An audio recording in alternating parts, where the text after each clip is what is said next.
Warahmatullahi wabarakatuh. Waalaikumsalam warahmatullahi wabarakatuh. Nama sekalian, saya minta tolong untuk siang hari ini, tolong Pak Joko menyebarkan angket. Tolong angket itu diisi sejujurnya dalam rangka satu, untuk mengetahui kebutuhan belajar siswa. Yang meliputi satu, kesiapan belajar siswa, dan yang kedua, minat belajar siswa, yang ketiga, tipe profil belajar siswa, agar nanti Pak Joko dalam proses pembelajaran berikutnya bisa lebih baik. Oke, tolong nanti diisi dikumpulkan besok pagi. Atur nuwun.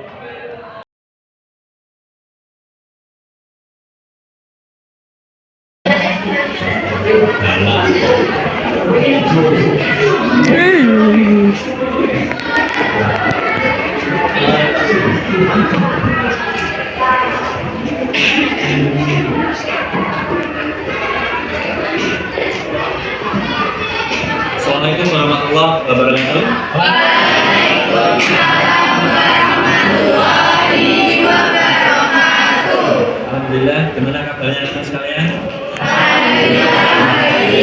Alhamdulillah guys, semuanya sehat. Ada yang tidak masuk hari ini? Alhamdulillah semuanya, alhamdulillah semua sehat. Dan syukur nanti kita ditinggalkan untuk pembelajaran berikutnya. Namun sekalian, pada kesempatan pagi hari ini kita mau menjelaskan cara mengidentifikasi lautan asam dan basa. Yang kemarin pernah saya berikan tugas pada kamu sekalian yang berada di lingkungannya masing-masing atau di rumah. Bagi yang tidak punya di lingkungan alatnya, bisa menggunakan alat laboratorium di lab kimia SMA Negeri 1 Solo. Ya, ada beberapa anak nanti bisa menyampaikan hasilnya. Dan sebelum pembelajaran dimulai, belum saya jelaskan ke identifikasi lautan asam dan basa. Tujuan pembelajarannya yaitu anak-anak diharapkan mampu mengidentifikasi lautan asam dan basa dengan tepat dengan menggunakan media laboratorium yang ada di lingkungan Anda semuanya. Nah, materi sebelumnya yang pernah saya sampaikan yaitu tentang teori asam dan basa. Sebelum dimulai, saya minta tolong salah satu anak untuk bisa menyampaikan hasil yang diperoleh dari praktikum yang ada di rumah masing-masing. Monggo salah satu, tetapi yang sudah melakukan percobaan bisa melaporkan masing-masing. Monggo dari Mas siapa dulu, silakan untuk langsung.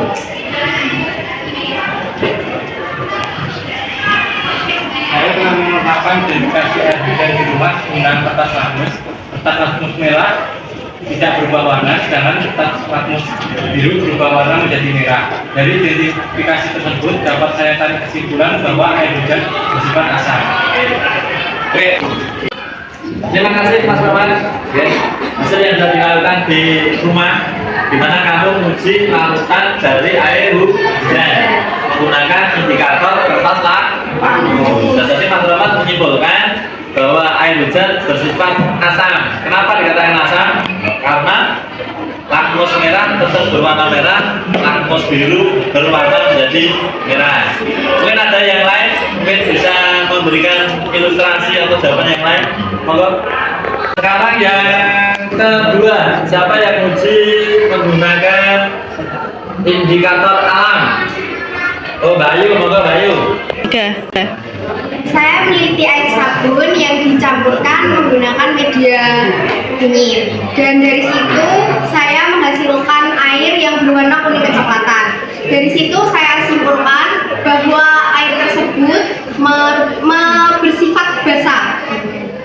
Terima kasih Bayu yang telah menyampaikan hasil penelitiannya di rumah, di mana Bayu menggunakan lautan sampel air sabun dengan indikator yaitu menggunakan kunyit, ekstrak kunyit, di mana indikator yang dipakai bisa mengalihkan warna yang kuning kecoklatan. Terus Bayu menyimpulkan bahwa larutan air sabun bersifat basah. Teman-teman yang lain, mungkin ada yang mencoba dengan konsep yang lain, mungkin ada yang menggunakan indikator alam yang berbeda. Saya Pak, Mas. saya meneliti larutan yang ada di rumah saya, yaitu larutan deterjen menggunakan ekstrak kulit manis. Pada saat saya meneliti, larutan ini menunjukkan warna merah kecoklatan. Bisa saya simpulkan, larutan ini merupakan larutan basah. Oke, terima kasih Mas Rian yang telah meneliti tentang air deterjen yang ada di lingkungan Anda, di mana Mas Rian menggunakan indikator menggunakan kulit manggis atau indikator alam. Oke, di mana Mas Rian melakukan percobaan, ternyata ekstrak kulit manggis bisa berwarna menjadi merah kecoklatan. Mas Rian menyimpulkan bahwa larutan deterjen bersifat basah. Oke, teman-teman yang lain, mungkin yang kenal lakus, yang ada menggunakan lakus lagi, siapa? Oh, Mbak Lina, moga Mbak Lina.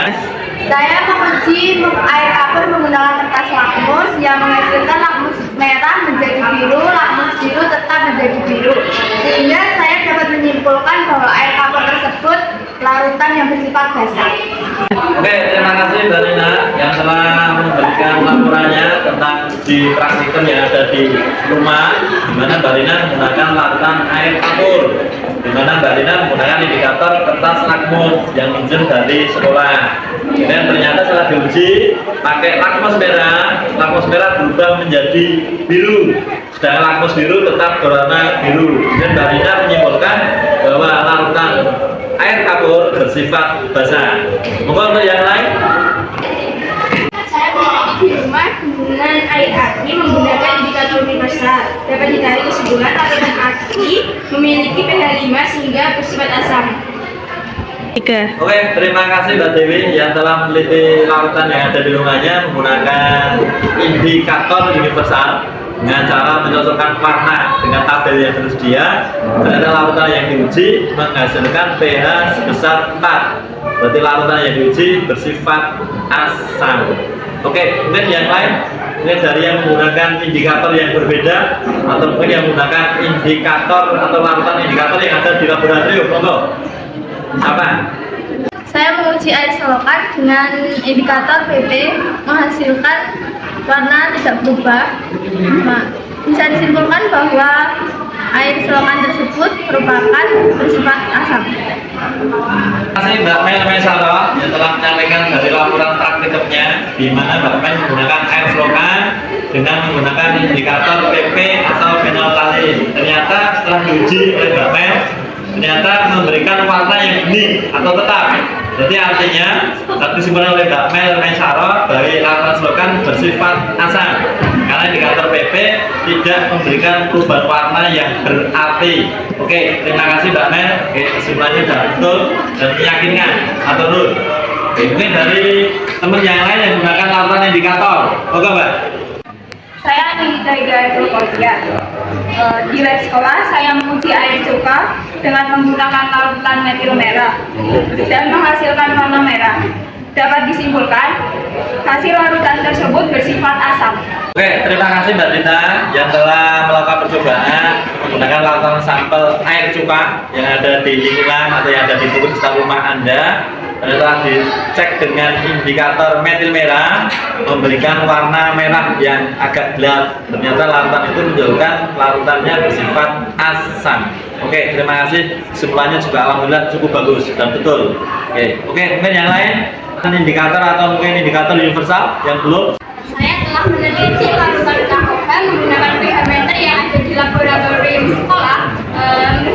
Ternyata larutan KOH-nya memiliki pH sebesar 12, sehingga dapat dilihat kesimpulan bahwa larutan KOH bersifat basah. Terima kasih Mbak Toriko yang telah meneliti larutan KOH yang ada di laboratorium kimia menggunakan alat yang paling canggih, yaitu menggunakan alat pH meter. Setelah dicek, ternyata larutan KOH menghasilkan pH sebesar 12 dan disimpulkan oleh Mbak Toriko bahwa larutan KOH bersifat basah. Dan kesimpulannya itu juga alhamdulillah betul sekali. Matur nuwun, Mbak. Punya lagi menggunakan indikator universal? Mungkin ada? Saya meneliti larutan NaOH dengan menggunakan indikator universal dan saya tarik kesimpulannya larutan NaOH memiliki pH 8 sampai 9 dengan bersifat basah. Dari pembelajaran hari ini, anak-anak sekalian sudah melakukan percobaan baik yang menggunakan laboratorium kimia di sekolah, juga ada sebagian menggunakan laboratorium yang ada di ruangan dengan menggunakan indikator yang ada di rumahnya masing-masing. Mungkin ada yang berani menyimpulkan, monggo. Ada 2 anak yang menyimpulkan. Siapa yang berani menyimpulkan? dari hasil percobaan yang dilakukan oleh teman-teman kamu dalam pembelajaran hari ini, itu mengidentifikasi larutan, asam, dan basa. Kalau nanti sudah disimpulkan, berarti artinya tujuan pembelajaran sudah selesai, dan nanti kita lakukan evaluasi atau post testnya. Oke, monggo siapa yang mau menyimpulkan? Dari percobaan teman-teman, saya dapat menyimpulkan yang pertama, air hujan bersifat asam. Yang kedua, air kapur bersifat basah. Yang ketiga, air sabun bersifat basah. Yang keempat, air deterjen bersifat basah. Yang kelima, larutan NaOH bersifat basah. Yang keenam, air acu bersifat asam. Yang ketujuh, larutan KOH bersifat basah. Yang kedelapan, air selokan bersifat asam. Yang kesembilan, larutan cuka bersifat asam. Sekian. Oke, terima kasih Mas Iwan yang telah menyimpulkan dari laboratorium kamu sebanyak 10 percobaan, baik yang ada di lab maupun yang ada di lab lingkungannya masing-masing. Mungkin ada yang menyimpulkan lagi? Monggo, Mbak. Dapat saya simpulkan dari hasil teman-teman tadi, 1. Air hujan bersifat asam, 2. Air kapur bersifat basah, 3. Air sabun bersifat basah, 4. Air deterjen bersifat basah, 5. Air larutan NaOH bersifat basah, air aki bersifat asam, larutan KOH bersifat basah, air selokan bersifat asam, larutan cuka bersifat asam. Oke, terima kasih anak-anak sekalian yang telah melakukan percobaan yang berada di rumah masing-masing dengan berbagai macam karakter lingkungan, karakter daerah, dan karakter kultur anak yang berbeda-beda, dan sebagian sudah melakukan laboratorium kimia. Dan alhamdulillah disebutkan oleh Mbak Fardan dan Mas Ikhwan dari 10 percobaan yang telah dilakukan, alhamdulillah 100% betul, dan artinya Anda semuanya sudah menguasai bagaimana cara mengidentifikasi larutan asam dan basa. Untuk itu kami mohon soal yang sudah saya berikan ya, sebanyak 2, tolong dikerjakan selama 10 menit. Nanti dikerjakan dan dikumpulkan ke meja Pak Joko. Terima kasih. Oke, saya kira sekian untuk pembelajaran hari ini. Wassalamualaikum warahmatullahi wabarakatuh. Warahmatullahi wabarakatuh.